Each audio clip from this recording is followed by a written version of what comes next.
désire agir à travers tes prières de supplication.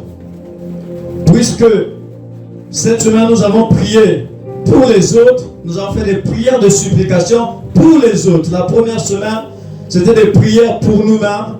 La deuxième semaine, des prières pour les autres. Prières de supplication pour les autres. Et je m'en vais te dire ce matin que Dieu désire agir, Dieu veut agir dans la vie de quelqu'un à travers tes prières. Lorsque tu vas prier pour quelqu'un, ici à l'église, dans ta famille, dans ton quartier, sache que Dieu va agir et à travers tes prières. Alléluia. Donc tu ne dois pas sous-estimer tes prières, tu ne dois pas prendre ça avec légèreté. Non, tu dois prendre ça au sérieux, bien-aimé. Parce que quand tu pries, tu ne sais pas ce qui se passe. Alléluia. Voilà. Nous sommes dans le livre de Daniel. Chapitre 2. Alors nous allons faire une très longue lecture, mais soyez patients, nous allons nous arrêter quelque part. Est-ce qu'on peut se lever pour honorer la parole de Dieu?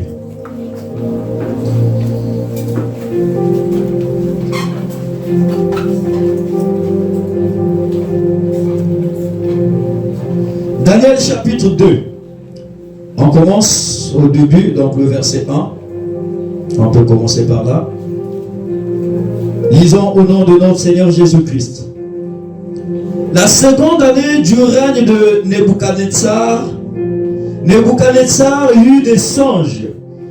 Il avait l'esprit agité et ne pouvait dormir. Le roi fit appeler les magiciens, les astrologues, les enchanteurs et les chaldéens pour qu'ils lui disent ses songes. Ils virent et se présentèrent devant le roi.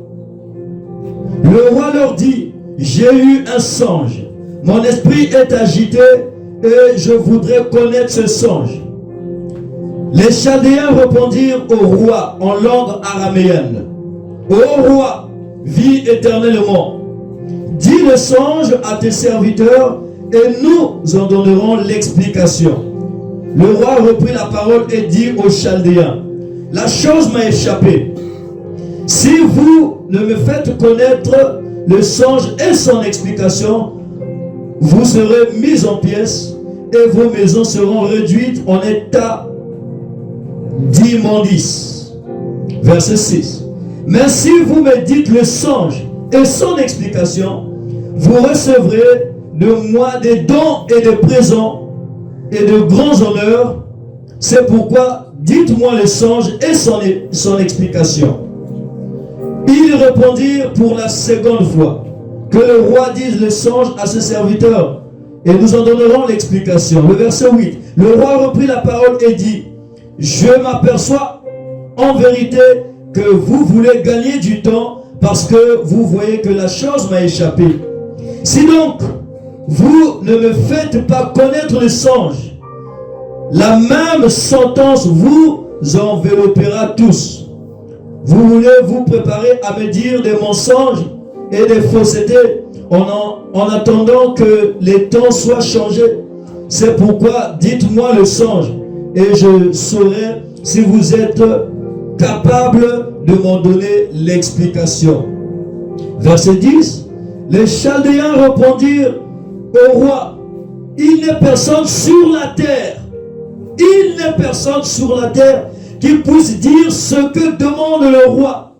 Aussi jamais un roi, quelque grand et puissant qu'il ait été, n'a exigé une pareille chose d'aucun magicien, astrologue ou chaldéen. Ce que le roi demande est difficile. Il n'y a personne qui puisse le dire au roi, excepté les dieux dont la demeure n'est pas parmi les hommes. Verset 12. Là-dessus, le roi se mit en colère. Il s'irrita violemment. Il ordonna qu'on fasse périr tous les sages de Babylone. La sentence fut publiée. Les sages étaient mis à mort et l'on cherchait Daniel et ses compagnons pour les faire périr.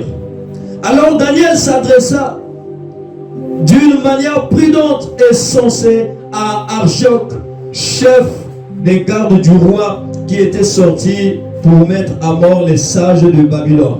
Verset 15. Il prit la parole et dit à Arjoc, commandant du roi, pourquoi la sentence du roi est-elle si sévère? Arjoc exposa la chose à Daniel. Et Daniel se rendit vers le roi et le pria de lui accorder du temps pour donner au roi l'explication. Ensuite, Daniel alla dans sa maison et il instruisit de cette affaire Anania, Miskaël et Azaria, ses compagnons. Verset 18. Les engageant à implorer la miséricorde du Dieu des cieux afin qu'on ne fît pas périr Daniel et ses compagnons avec le reste des sages à Babylone. Alors le secret fut révélé à Daniel dans une vision pendant la nuit et Daniel bénit le Dieu des cieux. Alléluia. Parole du Seigneur. Ah oui, une très longue lecture. C'est pour nous inciter aussi à lire la Bible, beaucoup lire. Amen. Lisons la parole de Dieu. Daniel, nous avons lu Daniel chapitre 2, le verset 1 jusqu'au verset 19. On pouvait aussi continuer jusqu'au verset 20, 21, 22, 23, mais nous nous arrêtons au verset 19. Dieu veut agir à travers tes prières de supplication. Dans ce passage, nous trouvons une histoire, mais dans cette histoire, il y a aussi un enseignement. Je vais dire beaucoup d'enseignements même à tirer. Alléluia. Alléluia. La Bible nous dit au chapitre 1 de ce livre que le roi de Babylone avait attaqué Jérusalem et fait de cette ville son territoire. Il avait assiégé Jérusalem pendant plusieurs années, lui et son armée. Non seulement avec son armée, mais avec ses idoles, parce que le roi Nebuchadnezzar était un roi idolâtre. Il avait plusieurs dieux qu'il priait. Ensuite, le roi va avoir besoin de quelques jeunes issus des bonnes familles.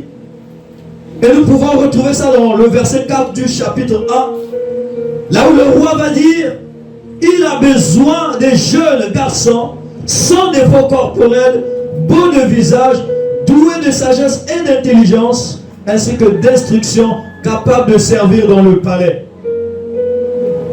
Et le chef, donc celui qui travaille aux côtés du roi, va aller chercher ces personnes que le roi avait besoin, qui devaient travailler dans le palais. Et ces personnes étaient donc Daniel avec ses trois compagnons. Ces trois compagnons qui sont Shadrach, Meshach, Abednego. Mais avant, ce n'était pas leur nom. La Bible nous dit, leur nom était, pour Daniel, c'était, nous pouvons voir ça à partir du verset 5 ou le verset 6, il y avait parmi eux, d'entre les enfants de Juda, Daniel, Anania, Miskaël et Azaria. C'était leur nom au départ. Et quand ils sont arrivés dans le palais, il fallait donc que ces derniers puissent avoir d'autres noms. Et Daniel, à lui, on va donner le nom de Belshazzar. À Anania, on va donner le nom de Shadrach. À Miskaël, on va donner celui de Meshach. Et Azaria, le nom d'Abednego. Mais même lorsque ce monsieur va changer, va prendre une décision de changer le nom de ces personnes, mais il y a une chose qui n'avait pas changé, c'était l'identité qu'ils avaient en Dieu. Alléluia. Bien aimé, on peut changer ton nom, mais on ne peut pas changer ton identité. Tu peux aller en France et avoir les noms de Français. Ah, les Français ont des noms bizarres. Jean-Marie Lecoq, Jean-Michel Boulangerie. Alléluia. Oui, des Français ont des noms bizarres.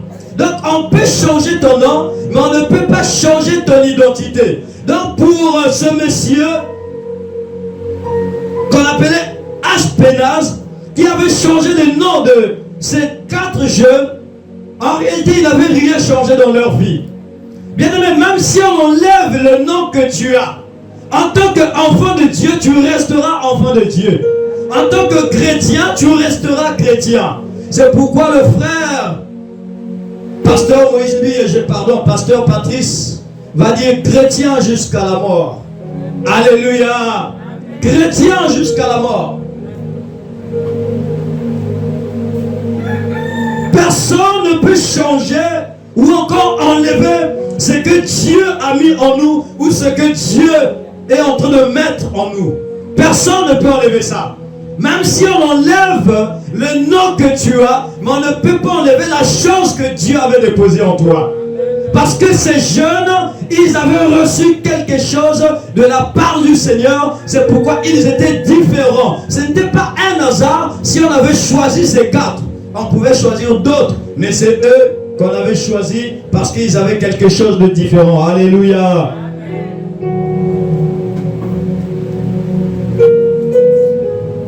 Leur nom pouvait changer, mais leur identité en Christ, en Dieu, n'avait pas changé parce qu'ils étaient des personnes qui avaient reçu des enseignements et qui connaissaient le Seigneur dès leurs jeunes âges, puisqu'ils étaient aussi des jeunes à cette époque lorsque on les avait emmenés dans le palais du roi. Alléluia. Est-ce que nous sommes là? Gloire au Seigneur. Lorsqu'ils sont arrivés dans le palais, un événement va se produire. Entre leur arrivée dans la maison du roi et au moment où le roi va faire ce songe, la Bible ne le dit pas, mais les théologiens disent, ceux qui ont fait des études approfondies de la parole de Dieu, disent que 3 ans s'étaient écoulés. Alléluia. 3 ans s'étaient écoulés. Donc 3 ans après, au chapitre 2, le roi va faire un songe. Le roi va faire un songe, mais pas n'importe quel songe. Pendant ce temps, un événement va se déclencher. Et c'est Dieu qui va déclencher cet événement. C'est Dieu qui va être à l'origine de cet événement. Et cet événement va bouleverser la vie d'un homme, donc le roi. Non seulement bouleverser sa vie, mais va aussi troubler sa vie. Et cet événement va être aussi à l'origine de plusieurs arrestations et aussi à l'origine de l'arrêt de mort de plusieurs personnes. Et donc l'événement que nous avons vu dans le chapitre 2, c'est le rêve que le roi Nebuchadnezzar avait fait. Alléluia. Bien aimé, nous allons comprendre qu'est-ce qui s'est passé entre le temps de ce rêve, pendant l'explication et après. Et pourquoi Dieu veut exaucer, pourquoi Dieu veut agir à travers nos prières, les prières de supplication que nous faisons en faveur des autres. Dieu va donc envoyer un songe au roi.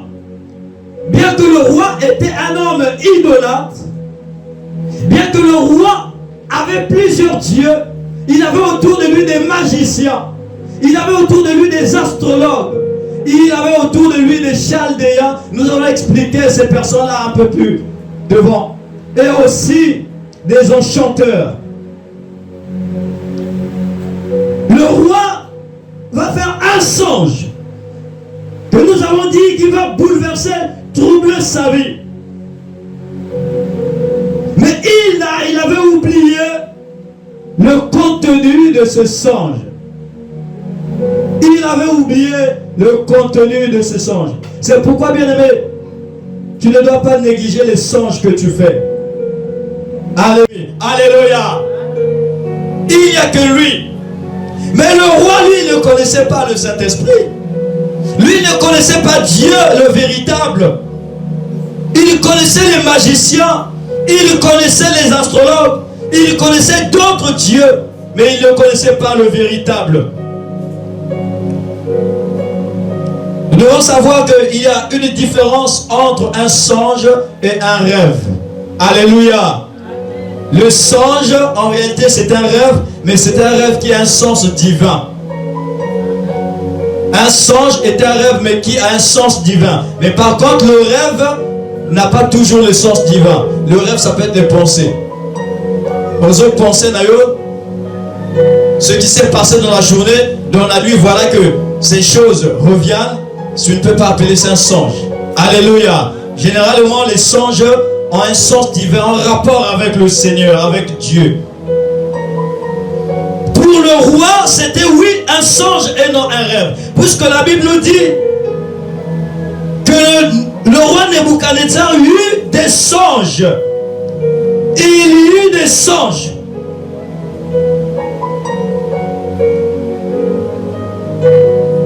Selon le roi, il avait reçu des messages qui venaient des dieux. Parce que lorsqu'on fait un songe, on reçoit un message qui vient de Dieu. C'est Dieu qui nous parle, c'est Dieu qui nous révèle des choses, c'est Dieu qui nous visite, c'est Dieu qui nous montre des choses. Parfois c'est des images, parfois c'est des noms des personnes, parfois c'est la vie d'une personne. Dieu te révèle, Dieu te montre ça comme un film. Et pour le roi, il avait pensé que non, ça venait de Dieu. Et dans le songe du roi, la Bible nous dit que le roi eut des songes. Des songes. C'est au pluriel. Le roi eut des songes. Le mot utilisé c'est au pluriel. Ce qui signifie que le même songe a été répété plusieurs fois. Plusieurs fois. Donc, pas plusieurs fois, plusieurs jours, mais plusieurs fois la même nuit. Le même songe. Bien, mais quand la même chose se répète dans ta vie, il faut s'interroger. Alléluia. Quand tu vois la même chose est en train de se répéter dans ta vie, de se produire dans ta vie, il faut se demander, là il y a un problème. Là il y a un problème. Dans n'importe quel domaine de la vie, quand tu sens que tu es dans un péché qui te retient en captivité, et chaque année, chaque mois, tu tombes sur ce même péché. Ce même péché, tu as arrêté avec d'autres péchés. Mais là, il y a un péché qui est là, qui ne finit pas. Il y a un problème. Alléluia. Quand tu remarques dans ta vie quelque chose qui se répète, dans un mauvais sens bien sûr, il faut interroger Dieu. Il faut chercher la face de Dieu. Demander à Dieu, qu'est-ce qui se passe, Seigneur? Pourquoi ces événements-là se répètent? Pourquoi seulement moi? Pourquoi seulement ma famille? Pourquoi chaque année, dès que nous arrivons au mois de décembre, quelqu'un doit toujours tomber malade? Quelqu'un doit mourir. Pourquoi? Quand vous voyez de telles choses se répéter, il faut chercher la face de Dieu. Alléluia. Ne jamais négliger les événements qui se répètent dans nos vies. Parce que le diable, lui, il a un plan bien bâti. Alléluia. Ah oui, lui, il a un bon plan. Si tu négliges les choses qui se répètent dans ta vie, lui, il ne va pas s'arrêter là. Il va continuer jusqu'à te nuire, te détruire et finir avec toi. C'est pourquoi tu ne dois pas négliger ce péché qui se répète dans ta vie. Parce que c'est ce péché-là qui va te faire rater le ciel. Tu as un péché qui te retient prisonnier et qui ne finit pas. Bien-aimé, viens voir les hommes de Dieu. Viens voir les hommes de Dieu. Nous allons faire ce que nous apprenons à l'Institut, la relation d'aide. La relation d'aide pour que le Seigneur te délivre de ce joug qui te retient prisonnier. Alléluia. Le roi avait l'esprit agité et ne pouvait pas dormir parce qu'il avait oublié le songe. Il était agité. Bien-aimé, tu peux faire un songe et se réveiller le matin, tu es pour toi tranquille. Mais il y a des songes lorsqu'on le fait, même quand tu le retiens, même quand tu te rappelles de ce songe, bien aimé, le matin quand tu te réveilles, tu es troublé, tu as peur, tu trembles même. Tu te dis, Seigneur, qu'est-ce que tu m'as montré? Tu as même peur, tu es agité, tu es troublé. Le roi était troublé, agité, l'esprit agité, parce qu'il avait oublié le rêve. Mais si on a oublié le rêve, ça veut dire qu'on ne peut même pas avoir son explication. On ne peut même pas connaître son contenu, ce que le Seigneur veut dire dans ce rêve. Donc pour le roi, il y avait deux problèmes. Le premier problème, c'était d'abord se rappeler du songe qu'il avait fait. Et le deuxième problème, avoir l'explication. Il avait deux problèmes. C'est pourquoi il avait l'esprit agité. La Bible nous dit qu'il avait l'esprit agité et ne pouvait dormir. Il n'arrivait plus à dormir. Il n'arrivait plus à dormir. Il pensait que c'était une punition de ses dieux. Mais il était dans l'ignorance. Il ne savait pas que c'était le plan de Dieu. Alléluia. Nous avons dit que c'est Dieu qui avait déclenché cet événement pour une raison que nous allons découvrir tout à l'heure. Bien aimé, toi qui fais des songes, tu vois des choses que le Seigneur te révèle. Et quand tu te réveilles, parfois tu oublies même. Qu'est-ce que tu fais? Peut-être que tu te mets aussi dans l'attitude de ce roi, c'est-à-dire l'esprit agité, troublé. Tu te dis que, ah Seigneur, cette nuit j'ai rêvé la mort, j'ai vu quelqu'un de ma famille mourir, mais je ne me rappelle plus, je ne sais plus c'était qui. On dirait c'était mon oncle, on dirait c'était ma tante, on dirait c'était ma mère, mais je ne sais plus, Seigneur, rappelle-moi. Quand on fait ce genre de rêve, bien aimé, forcément on sera toujours agité et troublé. Alléluia. Tu as rêvé, tu as fait un songe. Dieu t'a montré quelqu'un de l'église va faire un accident. Mais tu ne sais pas c'est qui, tu as oublié. Dieu est merveilleux. Dieu est bon et merveilleux. Il est bon. Il est bon. Le songe du roi contenait des informations importantes et urgentes. Le songe du roi, ce n'était pas n'importe quel songe. Son songe contenait des informations importantes et urgentes. C'est pour cette raison, et c'est même l'une des raisons qui faisait que le roi puisse avoir le cœur troublé et agité. Le cœur troublé et agité. Quand tu oublies un songe, bien aimé, tu fais quoi? Tu appelles qui? Tu consultes qui? Ou même quand tu ne comprends pas un songe, tu vas voir qui? Alléluia. Alléluia. Oui, nous sommes en train d'insister sur ça parce que nous sommes dans l'année de la révélation. Amen. Les songes, c'est la révélation. C'est la révélation. C'est la révélation. Quand tu fais des songes et que tu oublies, bien aimé, tu consultes qui? Une fois, j'ai reçu une sœur ici à l'église.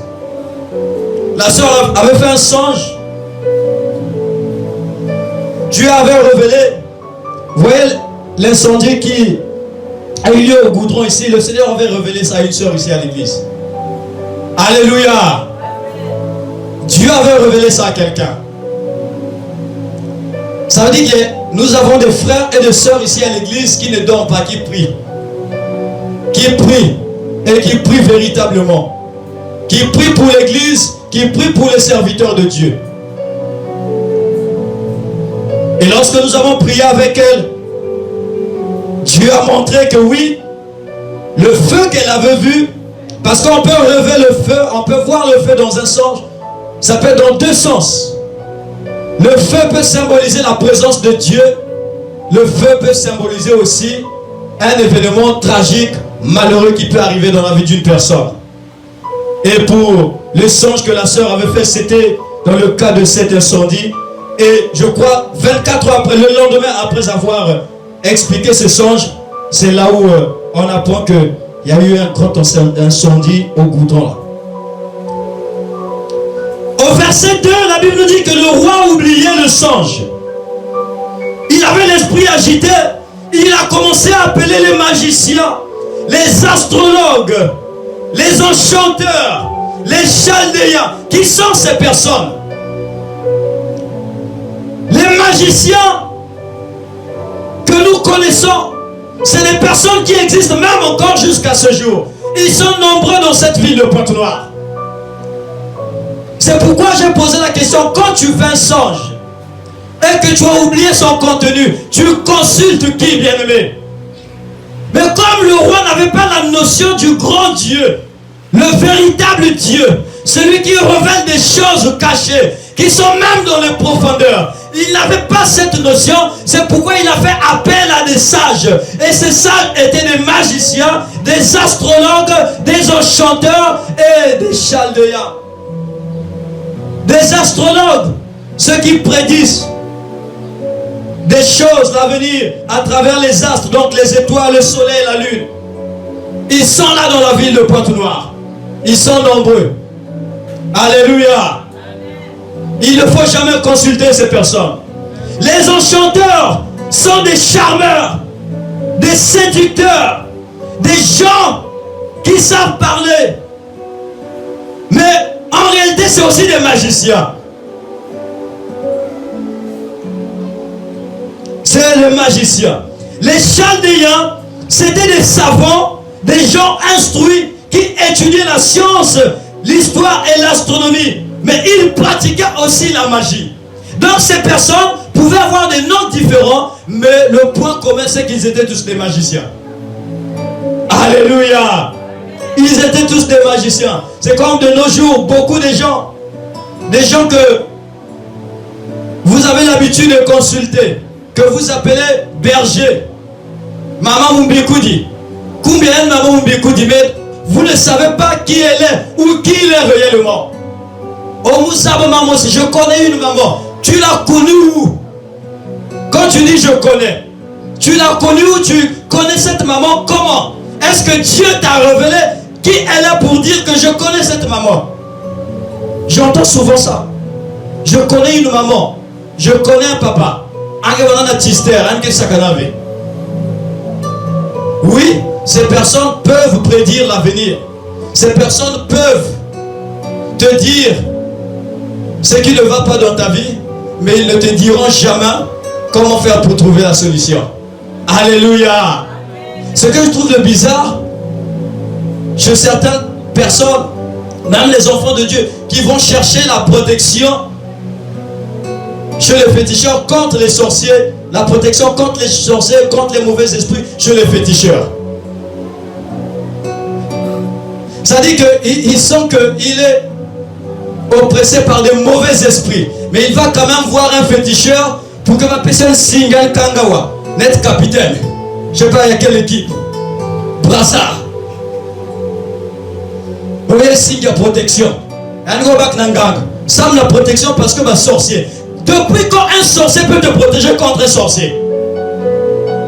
Mais ils s'entendent, c'est des bons amis. Les sorciers ne peuvent pas te protéger contre un autre sorcier. Il ne fera rien. Il faut quelqu'un qui est au-dessus de ces sorciers. Il faut quelqu'un qui est plus grand que ces sorciers. Il faut quelqu'un qui est plus puissant que ces sorciers. Et c'est Jésus, lui seul peut te protéger contre les sorciers, contre les mauvais esprits qui t'oppressent. Oh pauvre le roi. Dans l'ignorance, il a dit, je veux faire appel à des magiciens. Qui m'en a pas qu'un raté jamais un magicien. Magicien met quoi à gauche, mais vous tournez à droite, zéro. Il a dit les astrologues, venez, regardez la lune, regardez les étoiles, peut-être que vous allez dire quelque chose. Les astrologues ont regardé, ils ont dit, roi, André, mes étoiles, je ne vois rien. Alléluia. Les astrologues n'ont pas pu dire quelque chose. Les chaldéens ont essayé, ils ont tapé à côté. Les enchanteurs sont venus avec des belles paroles. Ils n'ont pas pu. Mais comme le roi avait déjà pris une décision pour dire ce qui vous fait explication, d'abord rêve au Nasali, et ce qui vous fait explication, c'est Nagobomabino. Alléluia. Imaginez, on vient voir l'ancien. Ancien, j'ai fait un songe. Ancien, si tu n'expliques pas, si tu ne m'expliques pas les songes là, ancien, je te tue. Ou bien ancien, je te porte plainte. Alléluia. Donc ils avaient la pression. Non seulement qu'ils avaient la pression, mais le roi leur avait accordé qu'un peu de temps. Le roi dit que vous avez un petit temps seulement. Je vous accorde. La Bible ne précise pas combien de temps. Je ne sais pas si c'était 4 heures, 6 heures, 12 heures ou 24 heures. Mais la Bible dit que le roi, quand il parlait, dans ses paroles, il y avait aussi des menaces. Il dit, vous n'avez qu'un peu de temps. Si je n'ai pas le contenu de ce songe et son explication, vous allez mourir. Vos maisons seront détruites. Et quand le roi parle, le roi ne blague pas, il ne rit pas.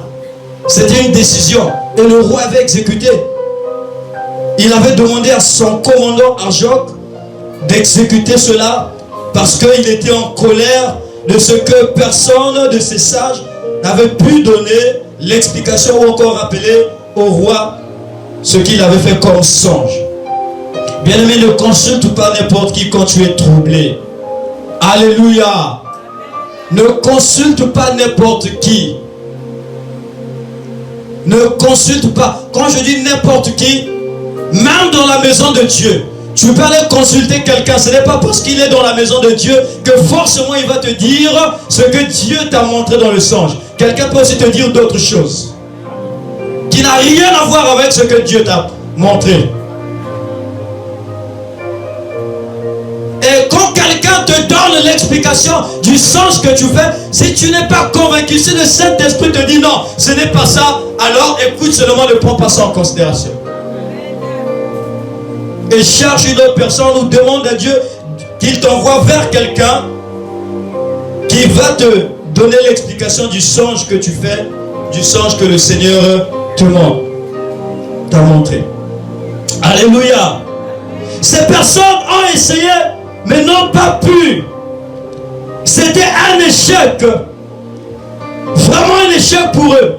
Alors qu'ils étaient des experts selon le roi. Mais ils ont failli dans leur travail. Les magiciens, les enchanteurs, les astrologues, les chaldéens. Pour le roi, c'était des experts. Mais ils n'ont pas pu faire quelque chose. On peut les appeler des charlatans. Oui, ils sont nombreux, les charlatans. Ceux qui essaient de dire quelque chose, mais n'arrivent jamais à faire quelque chose. Ils essaient de dire quelque chose. Hier, je suivais une vidéo, oh Seigneur, sur Facebook. Un prophète, quelque part, je ne sais pas quel pays, il a dit, oh Nyoso, moi si Nyoso, ayebi que abimakina mobali bangala.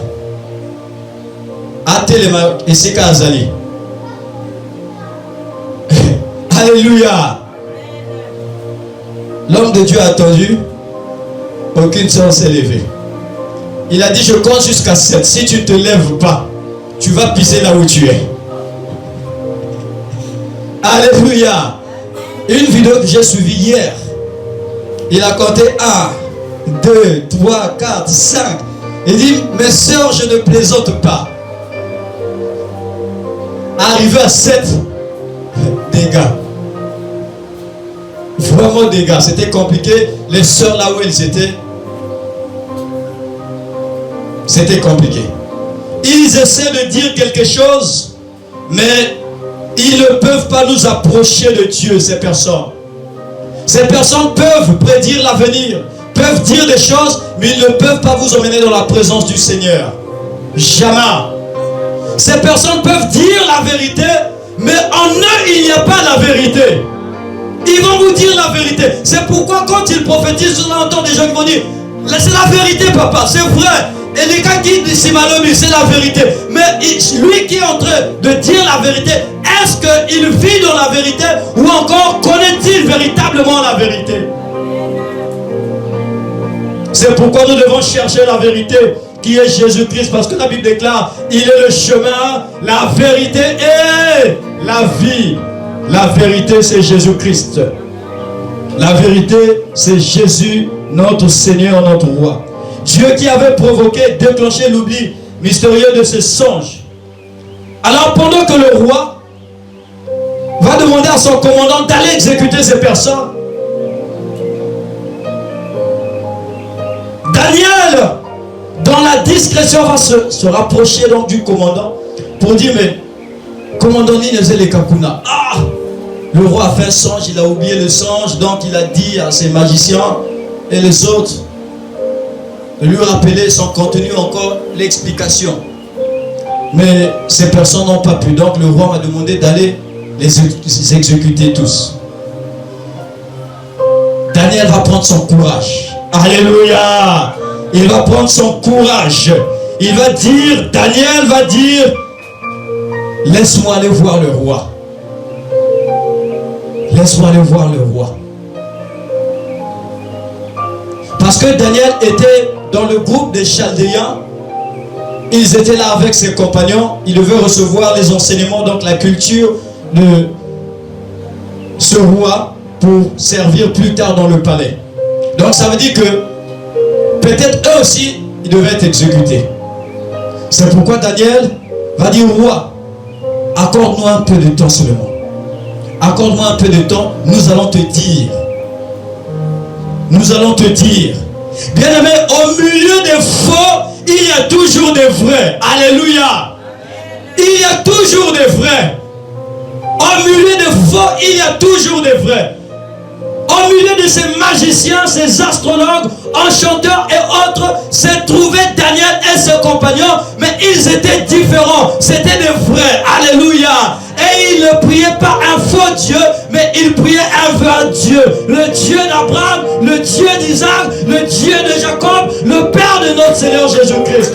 Celui qui a fait les cieux et la terre. Daniel n'avait pas confiance en lui-même, mais il avait confiance en Dieu. C'est pourquoi la Bible dit, ne t'appuie pas sur ta propre sagesse, mais confie-toi en l'Éternel. Il a dit, je sais que Dieu est avec moi, je peux aller voir le roi. Il est allé voir le roi, il a dit, roi, Bango va essayer. Balembani, Tikagada Sala. Alléluia. Pesanga affaire voilà la gaucherango. Roi lobby petit. Yo ogogoka. Alobi roi pesanga tokaga. Roi lobby OK. Yo peut usana tomoke. Yo peut usana tomoke. Tu n'as qu'un petit temps avant que la même décision, la même sentence ne tombe sur toi et tes compagnons.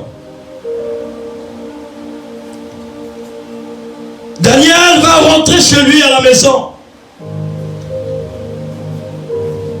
Quand Daniel va rentrer, il va retrouver ses amis, ses compagnons d'œuvre, Shadrach, Meshach, Abednego. Daniel va exposer le problème à ses amis. Qu'il y a un problème chez le roi là-bas. Voilà ce qui se passe, voilà. Donc si on ne trouve pas la solution maintenant, ça va être compliqué pour nous. La Bible nous dit, au verset 18, que Daniel, engageant ses amis dans la prière. J'aime la version Semeur. La Bible version Semeur dit que Daniel demanda à ses amis de supplier Dieu. Alléluia. De supplier Dieu. Il a dit, venez et supplions Dieu. Bien aimé, nous avons lancé un appel ici depuis le lundi. Venez, supplions le Seigneur ensemble pour quelqu'un qui a besoin de ta prière.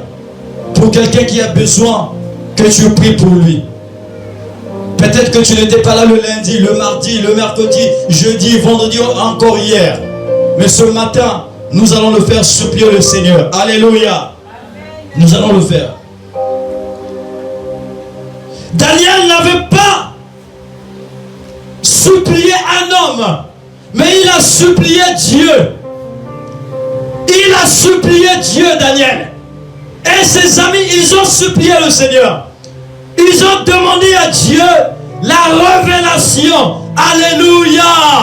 Ils ont demandé à Dieu la révélation des choses qui sont cachées dans les profondeurs. Parce que le songe, c'est quelque chose qui est caché dans les profondeurs.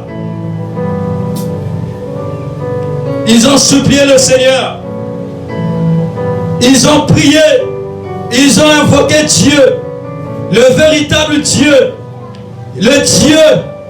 Lui qui a dit, je suis là. Lorsque vous allez m'invoquer. Ce Dieu-là était là présent.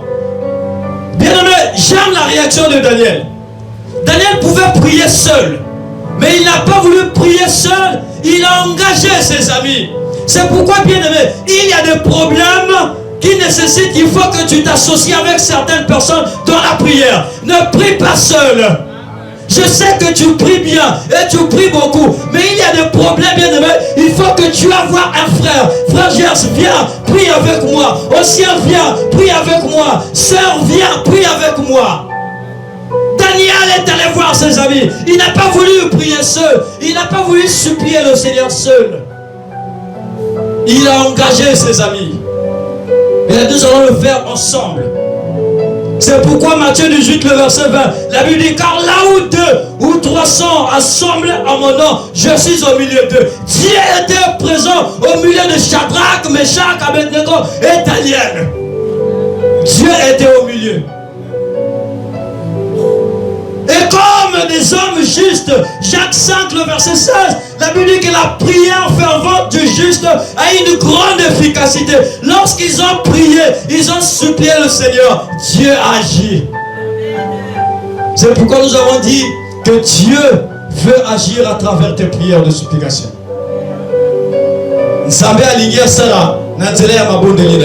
Alléluia. Alléluia. Dans Jérémie 33, le verset 2 à 3, nous allons vers la fin. La Bible dit, ainsi parle l'Éternel qui fait ces choses.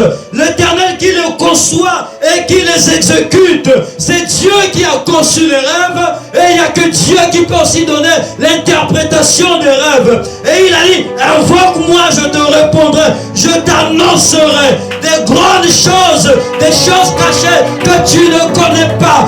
Le roi a oublié des choses qu'il avait vues dans son songe. Les magiciens n'ont pas pu. Les astrologues n'ont pas pu. Les enchanteurs ont essayé. Ils n'ont pas pu. Les chaldéens ont essayé. Ils n'ont pas pu. Mais Daniel et ses compagnons, ils ont dit, on connaît quelqu'un. Oh Dieu, tu es bon. Les sages ont dit, roi, il n'y a que les dieux pour faire de telles choses.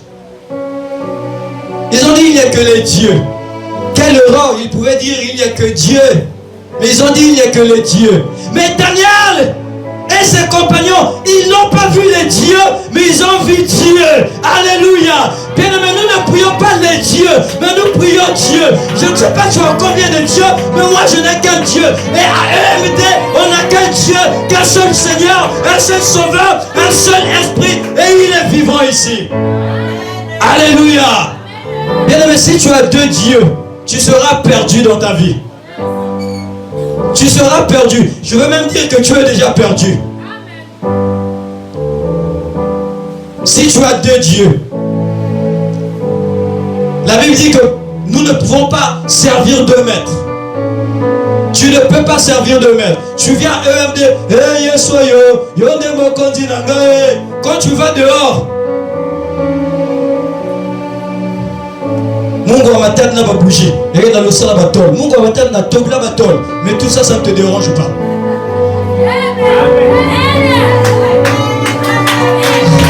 Alléluia. Bien aimé, à EMD, on ne partagera jamais le sel ici. À EMD, on ne donnera jamais les bougies à quelqu'un pour aller prier. À EMD, suis aussi, je connais une église quelque part, là où on demande aux gens d'emmener des pulpes oranges, des grilles latines. Hey, ici à M2, on n'a que la prière, on n'a que la compassion de Dieu, on a la main de Dieu. Appuie-toi sur le Seigneur. Appuie-toi sur le Seigneur. Appuie-toi sur le Seigneur. Laisse notre Dieu. Le roi a compris qu'il y avait un grand Dieu. Il a dit, oh, ces magiciens me montaient. Je ne savais pas qu'il y a quelqu'un qui est au-dessus des dieux. Je ne savais pas. Alléluia. Il y a tellement à dire, mais le temps est court. Le temps est court. Dieu veut agir à travers tes prières. Matthieu 7:7, la Bible dit, demandez et l'on vous donnera. Cherchez et vous trouverez. Frappez et l'on vous ouvrira. Bien aimé, on dirait que tu négliges ce verset. Mais si tu demandes avec insistance, si tu supplies, la Bible déclare, faisons toutes sortes de prières avec supplication et action de grâce. Ne te lasse pas, supplie le Seigneur. Mais tu vas le faire pas pour toi, mais pour quelqu'un. Pour l'église, pour le pays. Alléluia. Alors tu vas noter ce point. Et à la fin, nous allons dire Amen.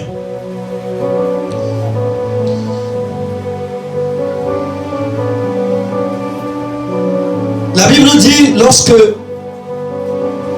au verset 19, la Bible dit, alors le secret fut révélé à Daniel dans une vision pendant la nuit, et Daniel bénit Dieu des cieux. Daniel bénit. En d'autres termes, Daniel rendit grâce à Dieu. Amen. Lorsque Dieu te parle, lorsque Dieu te révèle des choses, même lorsque tu n'as pas encore la révélation, l'interprétation, il faut bénir le Seigneur. Amen.